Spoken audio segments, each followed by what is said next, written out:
The Socio-Economic Rights and Accountability Project, SERAP, has urged President Buhari to publicly condemn attacks on journalists and media organizations in the country. SERAP made the call on Thursday in Lagos while unveiling the report entitled "Something to Hide: Media Freedom Under Siege in Nigeria." Correspondent Babajide Lee reports. The 76-page report launched by SERAP shows that 36 journalists were attacked between January and July 2019, with 30 of the attacks recorded during the 2019 general elections. It also claimed that 18 journalists were assaulted for covering the nationwide EndSARS protest in October 2020.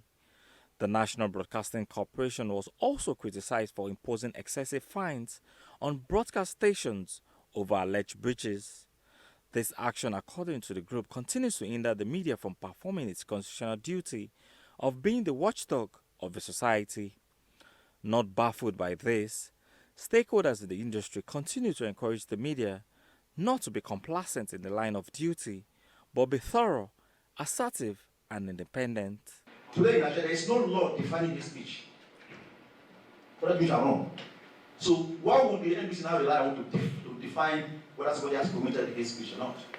It's a major issue. We have to be as professional as possible. Two things: professionalism and ethical values.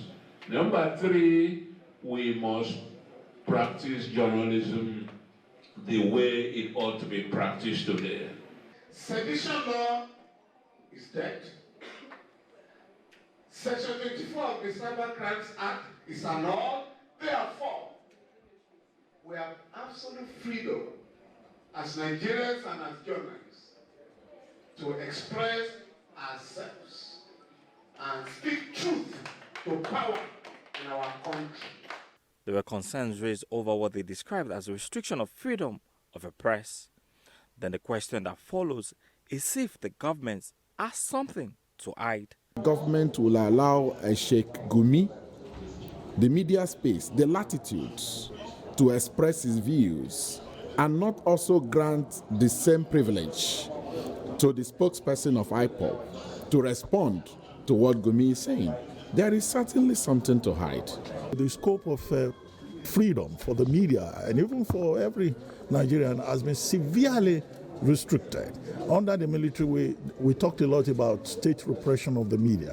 But now under a democracy, there's also that challenge. It scores the government law in enabling media freedom and in freedom of expression generally. And it provides, of course, as part of its findings, recommendations to the various agencies of government as to what government can do to ensure that the civic space does not only thrive, but the media is enabled to do their job. The aim of the report is to guarantee that journalists are free from intimidation and harassment and to encourage more reports on corruption issues while ensuring active citizens' participation in the fight against corruption.